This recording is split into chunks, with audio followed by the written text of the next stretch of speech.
So I'm having a conversation with myself about um, the heart, how, because often I've heard that, our heads and our minds should bow to our hearts. When we put our head down when we're in meditation or we're sitting, we kind of bow our heads and our heads are symbolically bowing to our hearts. But I'm thinking that, I think it's also helpful when I think it's important that the mind or that the heart, the soul also bow to the mind. I think it's important for all levels and all aspects of this human experience to be acknowledged and bowed to by the other aspects of the human experience. It's like, because right now I'm like working through something in my head because I just watched something and it was talking about, I watched a Virgo reading. I'm a Virgo, and sometimes they can be insightful. Sometimes they're just ways to fill silence. When I guess when I am avoiding something, but um, yeah, I hadn't realized, and so this one was just talking about how Virgo hasn't um, dealt with loss and how there's a whole bunch of loss that's just been like piled up and hasn't been acknowledged, and um, how I've like Virgos have just kind of learned to be like, okay, yeah, it wasn't meant to be, whatever, like that's just how it happens, and move on, and just keep it pushing, and not really even like acknowledge that something was lost and that there was something there and there was a feeling there. And to me that was just like, yeah, whatever, like I had like the mind has expectations in like life, and people don't live up to our expectations most of the time, and it's silly to have expectations because because they to believe in the expectations that are created by the brain, because you can't control somebody else, and you can't, there's so many things you can't control, so having expectations is like, but at the same time it still happens, it naturally happens. And so even though you're not attaching to that, I still feel like it's important, and especially now that I listened to that and I like was like, I decided to kind of take that into myself, and I'm like thinking of these things, and I'm starting to cry, and I'm realizing that I really haven't held space for the things that my brain thinks, and I think a lot of times we view our ego and we view our brain from this place, and like our mind and our thoughts and depression and overthinking from this place of like, oh my god, like this thing keeps doing that I don't like, and it's bad for me, right? And it's like, move to the heart space, be from the heart space, only honor the heart space, honor the heart, honor the soul.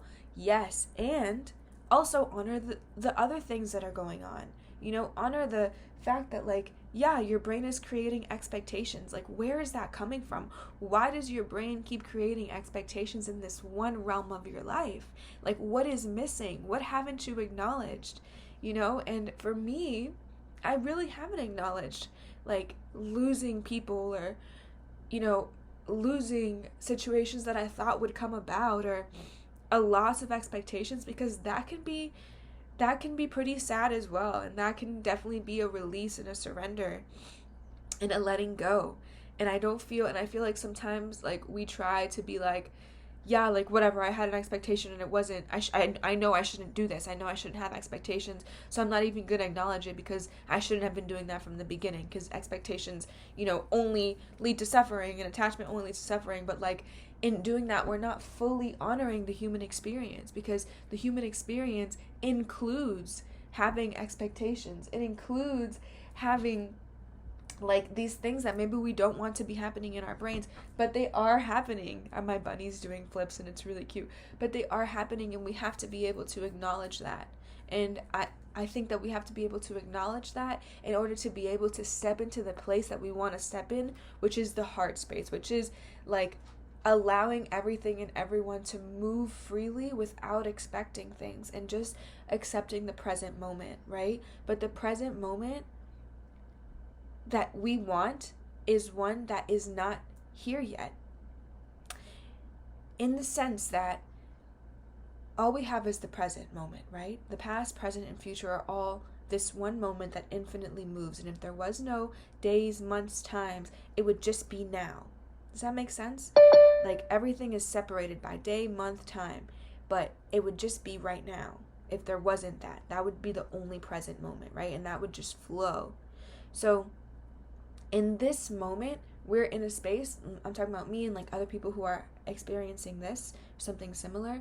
If we're experiencing this, then we're in a space where we're not fully in our hearts, and we still need to move to that. And in order to move to that, to the moment when that is a full reality and we're fully in the heart and we're fully allowing and we're not expecting, we're just gracing and we're flowing with grace and love and acceptance, we have to honor the fact that in this, how the present moment is showing up right now, I have expectations still, and I still need to honor that version of my human experience so that I can release it and move on to the moment, to the present moment, and live in that present moment and create that present moment where I am fully in acceptance, fully in the heart, not expecting things, not feeling loss as much because I never expected to gain, right? Which is, I feel like, what is the goal is just to be able to be a willing and active and flowing like participant of life while still having a direction to where like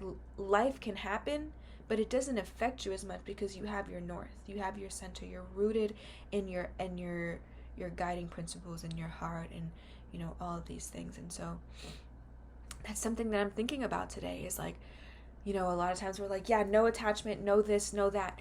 Yes, and right now there is attachment. Right now there is expectation. Right now there is things that need to be dealt with before we can get there. So we can't skip over all the I don't want to call it garbage. All the things that need to be cleaned, right? Let's say, yeah, I shouldn't, okay, let's say we're walking somewhere and we're like, okay, I shouldn't get my shoes dirty, don't want to get my shoes dirty, so not going to walk there, but still want to get to this point over here, but I'm not going to go through the dirtiness because I don't want to get my shoes dirty. I want them to be clean because I want to be at this point when they're clean, right? So you go around and you don't really ever, by the time you get there, your shoes are dirty anyways because you had to walk so much. Instead, you can just walk through it, and then when you deal with it, once you get to the end of the sludge, you realize there's somewhere to clean your shoes before you get to the clean place, right? That doesn't really make too much sense, but I hope you know what I mean. Like, by thinking that we have to be where we want to go right now is an expectation that where we want to go isn't going to be there if we don't go right now, isn't going to wait for us. Is something that needs to happen in this moment. But in fully flowing, we realize and we understand that we create everything. And in order to get there, I first have to be here. And in order to be here, I have to really be here and understand what here is, what is happening in here, and what here looks like. And then I can change it to there. I hope that makes sense. That's what I'm thinking about today. Peace and love.